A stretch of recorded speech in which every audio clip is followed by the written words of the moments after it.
Welcome back. It's a video vault which would make any film buff jealous. In central Virginia, a former bomb shelter now houses the most comprehensive collection of audiovisual materials in the country. This extension of the Library of Congress is devoted to preserving some of the most significant pieces of film, television and sound ever produced. In this first-person account, the chief of the campus, Patrick Lockney, takes us on a tour of the facility housing so many American treasures. Let's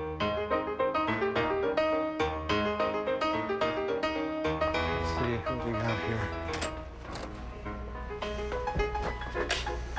These are the storage areas for film. When My Baby Smiles at Me, 1948. In this particular room, I think there's probably about 10,000 reels. The earliest surviving copyright record, and it's a paper print, is of Fred Ott sneezing, making this little joke film. It just happened to get recorded because it turned out to be a film that I think was also released as a very early little kinetoscope film. So it has a broader place in film history than just the sneeze. The mission of the Library of Congress is to be the national library and also the memory of America. And so the mission of the Packard campus in particular is to do the preservation, conservation of the audiovisual media.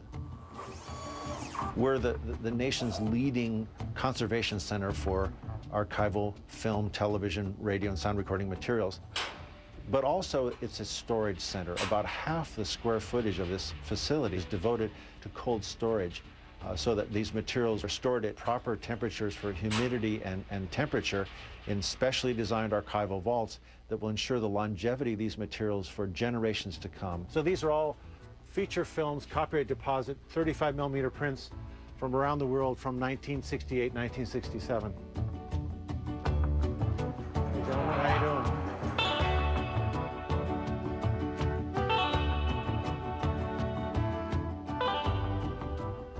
This is a transcription disc that was used to record the radio broadcast of Franklin Roosevelt and his address before Congress on December 8th, the day after the attack on Pearl Harbor. Yesterday, December 7th, 1941, a date which will live in infamy. This is Patrick Smetanek, and he's an audio preservation engineer, and he's about to start the preservation of a disc recording the speech of President Harry Truman when he accepted the Democratic nomination in 1948. So it's the only archival copy in existence. I suggested that the schools in this country are crowded, teachers underpaid, that there are a shortage of teachers. As a cultural historian, these kinds of recordings are exceptionally valuable. We all remember very well all the broadcast coverage of the Obama administration's inauguration. I, Barack Hussein Obama, do solemnly swear. So it's nice to look back and to see how these fit into the scope of presidential politics in the 20th century and how far we've come in terms of the technology for recording and documenting the political history of America. This is a paper print, which is a paper photographic copy made from the original camera negative of the motion picture The Great Train Robbery, which is the Edison hit, the first major Western film produced in the United States. It captivated audiences everywhere. And it also has the basic plot elements of virtually every Western made ever since. In a way, this is the godfather of Western movies.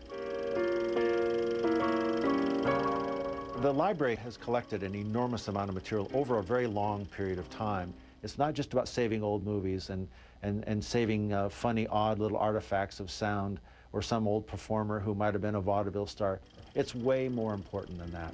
It's creating that memory so that each succeeding generation can have a deeper and better understanding of what America was in the past and what it can become in the future, and realizing its potential for growth and creativity.